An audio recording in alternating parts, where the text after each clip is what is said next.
जय जवान देशवासियों, खबरों का पिटारा न्यूज चैनल पर आपका बहुत बहुत स्वागत है। मैं हूं नानालाल बंबोरिया और मैं अभी रामेश्वरम की यात्रा पर हूं। यहां पर हमारे धाकड़ समाज के द्वारा एक 7 दिवसीय भागवत कथा का आयोजन, शिव पुराण की कथा का आयोजन यहां पर हो रहा है और इसकी लाइव अगर आप देखना चाहते हैं तो मोक्षवाणी यूट्यूब पर उसको सर्च कर सकते हैं, फेसबुक पर भी अवेलेबल है। अगर यहाँ की कथा आपको प्राप्त नहीं हो रही तो निश्चित रूप से आप यूट्यूब पर सर्च करके यहाँ की पूरी गतिविधियों के बारे में जानकारी हासिल कर सकते हैं। चलिए अब मैं आपको यहाँ के पांडाल और यहाँ पर खाने की व्यवस्था के लाइव दर्शन कराता हूँ।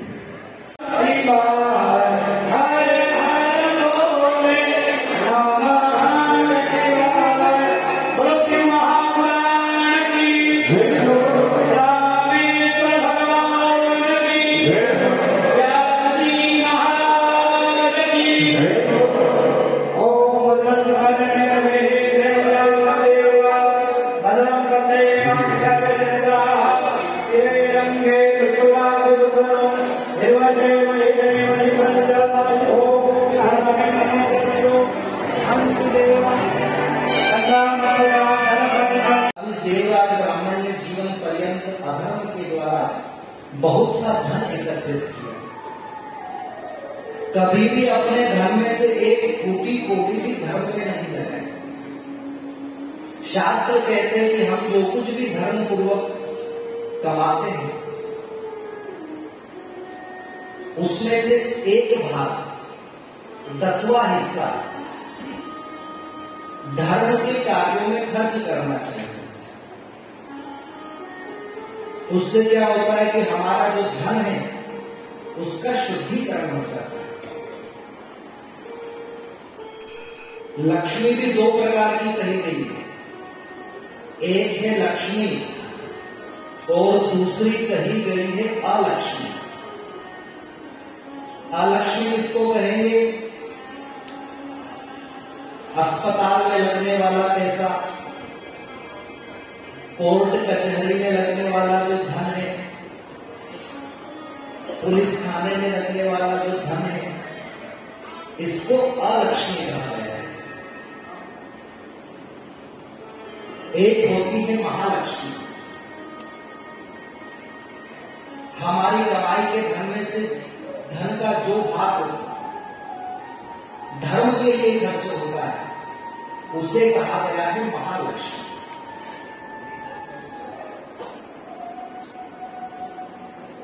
अधर्म के द्वारा बहुत सा धन एकत्रित किया लेकिन धर्म में कभी 1 रुपया भी नहीं लगाया। एक दिन सरोवर पर स्नान करने के लिए गया। शोभावती नाम की एक सुंदर वेश्या को देखा और शोभावती के ऊपर मोहित हो गए। शोभावती भी एक धनवान ब्राह्मण को अपने ऊपर आसक्त देख करके बड़ी प्रसन्न हुई।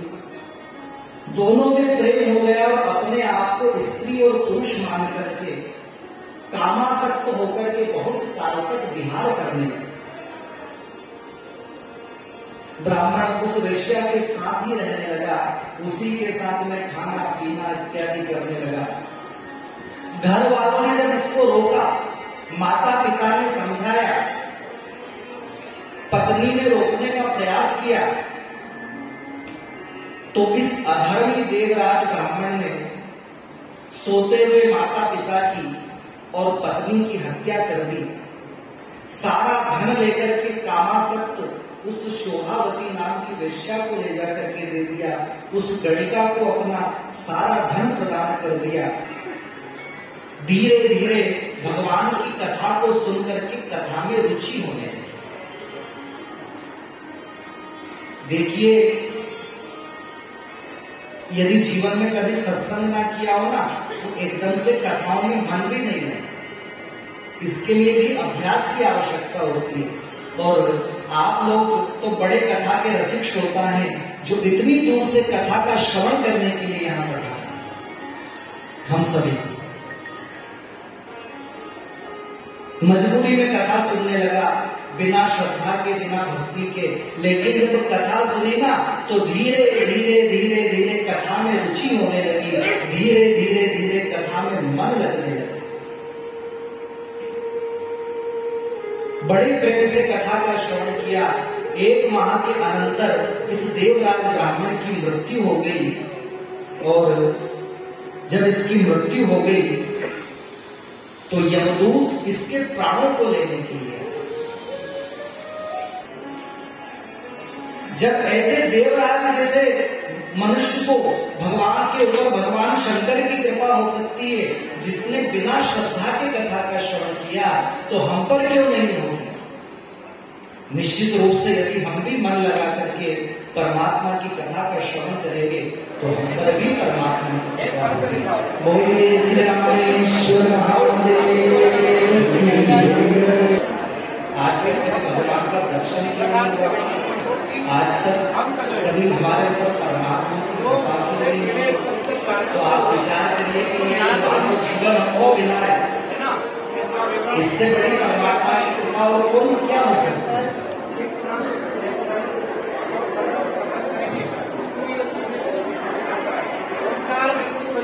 क्या कीमत समझेंगे हम इस मानव जीवन की? क्या मूल्य लगाएंगे आप इस मानव जीवन में? अरे हम जरा विचार करेंगे, हमारे ये जो सिर पे टूटे हुए बाल होते हैं, ये भी आज 4000 रुपए किलो बिक रहे हैं मार्केट में। और बेचने जाने की भी कोई आवश्यकता नहीं आपको, आपके तो घर पे आकर के ले जाए। तो जरा विचार करें हम कि ये सिर के जो टूटे हुए बाल हैं, उनकी कीमत 4000 रुपए किलो है, तो इस मानव जीवन क्या मूल्य है, क्या कीमत लगाई जा सकती है? हम शिकायत करते हैं हमेशा कि भगवान ने ये नहीं किया, वो नहीं किया, लेकिन कभी परमात्मा का धन्यवाद नहीं देते कि परमात्मा आपकी हमारे ऊपर बड़ी कृपा है। आज हम देखें कि लाखों लोग फुटपाथों पर भूखे सो रहे हैं, पहनने के लिए कपड़े नहीं, मार करके अपना जीवन यापन कर रहे हैं। तो हमें तो परमात्मा ने सारी सुविधाएं दी है, सभी प्रकार से हमें तो सुविधाएं प्राप्त हैं, फिर भी हम शिकायत करना भगवान से कभी छोड़ते नहीं, मांगना कभी छोड़ते नहीं, और परमात्मा का धन्यवाद कभी नहीं करते कि वाह परमात्मा आपकी बड़ी कृपा। और देखिए जो सच्चा भक्त होता है ना, वो कभी भगवान से ना तो कुछ मांगता है और ना कभी शिकायत करता है। जो भगवान का सच्चा भक्त होता है वह तो परमात्मा की इच्छा में ही अपनी इच्छा समझता है। हमारे देश में कई संत हुए, ऐसे ही महाराष्ट्र में एक संत हुए, संत तुकाराम। कुछ भी बोल देते उल्टा सीधा, लेकिन जब संत तुकाराम जी पंढरपुर भगवान विठ्ठल का दर्शन करने जाते ना, तो हाथ जोड़ करके भगवान से कहते कि परमात्मा आपने मुझ पर बड़ी कृपा की, जो मुझे ऐसी पत्नी दे। कहीं अच्छी पत्नी दे देते ना तो फिर मेरा मन उस पत्नी में लग जाता, फिर आपकी भक्ति नहीं हो पाती, फिर आपका भजन नहीं हो पाता। एक बार तो क्या हुआ कि संत तुकाराम जी ने अपने खेत में गन्ने की फसल ली। अब जब फसल तैयार हो गई, काट करके लाए, एक ऐसे ही संत हो गए, संत नामदेव जी क्या, वो कहते हैं कि अच्छा हुआ परमात्मा तूने इस जंजाल में डाला ही। बोलिए श्री गोपाल कृष्ण भगवान की।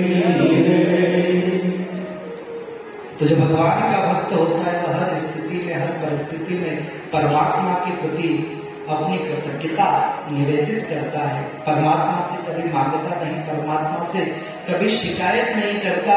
और मेरा तो ये मानना है कि प्रभु सबकी अरदास पता है और प्रभु को सब खास पता है। आपके जीवन की जो जो आवश्यकता है वो आपसे अधिक परमात्मा जानते हैं और आपसे ज्यादा अधिक उनको चिंता है।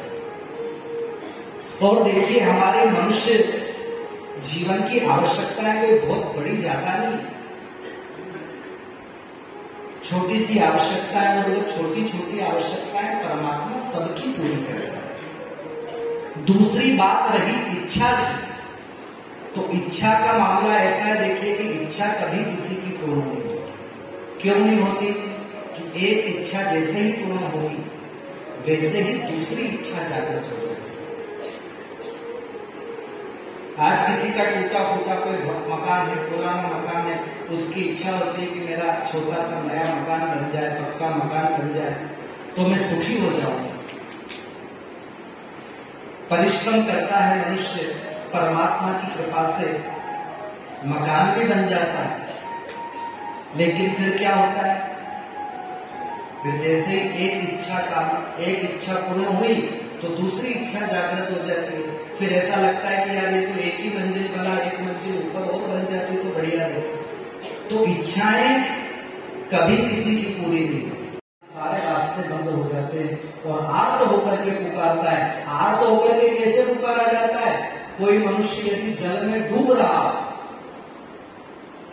और किस प्रकार से पुकारता है? गजेंद्र सरोवर के जल में प्रवेश किया, ग्राह ने पैर पकड़ लिया, खींच करके अथाह जल में ले जाने लगा। परिवार भी काम नहीं आया, खुद का बल भी काम नहीं आया।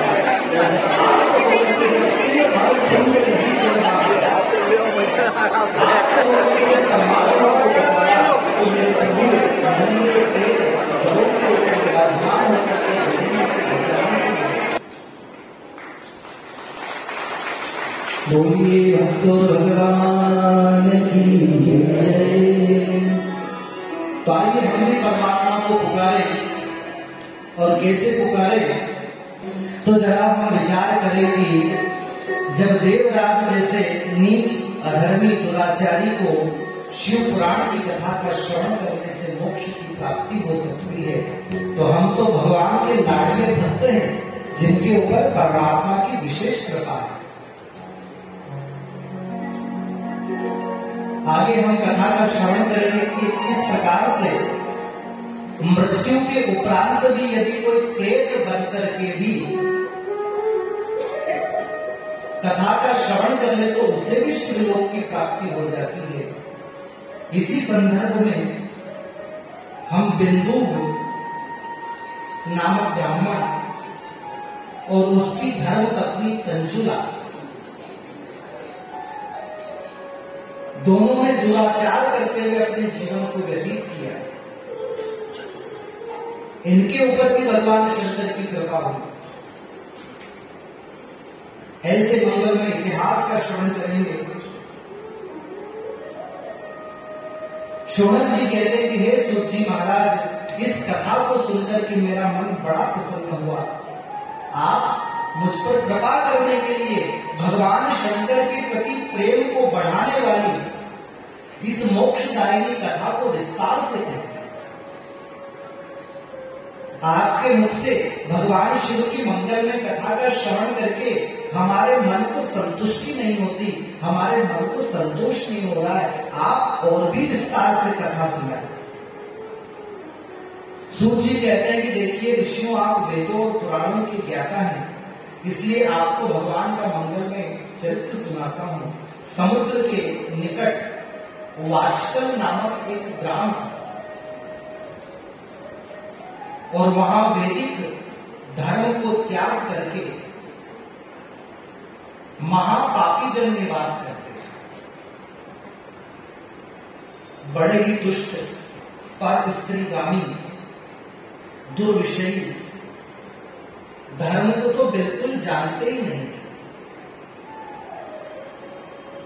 देखिए जैसे मनुष्य का स्वभाव होता है ना, उसी प्रकार से किसी ग्राम का, किसी नगर का, किसी समाज का भी एक विशेष प्रकार का स्वभाव होता है। आप देखेंगे कि किसी गांव में बड़े धार्मिक लोग रहते हैं, नित्य मंदिर जाते हैं, नित्य भगवान का पूजन करते हैं, घर घर में ठाकुर जी की सेवा होती है, घर घर में ठाकुर जी का भोग तैयार होता है। नित्य जहां पर भगवान की मंगलमय कथाएं होती रहती है। और कुछ गांव ऐसे होते हैं कि जो दुराचारी होते हैं, गलत काम करने में सबसे आगे रहते हैं। गांव का भी एक स्वभाव होता है, एक दूसरे को देख करके भी मनुष्य सीखता है। और मैं तो अपने आप को बड़ा भाग्यशाली समझता हूं कि जो ऐसे क्षेत्र में, ऐसे नगर में, ऐसे लोगों के बीच में मेरा जन्म हुआ, ऐसे गांव में मेरा जन्म हुआ जहां पर निरंतर भगवान की मंगलमय कथाएं निरंतर चलती रहती। हमारा जो गांव राजोद है ना, ज्यादा बड़ा सिटी नहीं है, छोटा कस्बा है, लेकिन हमारे गांव में लगभग 15 से 20 कथाएं हर वर्ष होती है। कुछ गांव के ब्राह्मण भी करते हैं हमारे जैसे, कुछ बाहर से आकर के भी ब्राह्मण करते हैं। बड़े बड़े सदगुरुओं की भी कथाएं हमारे यहाँ पर हो चुकी है।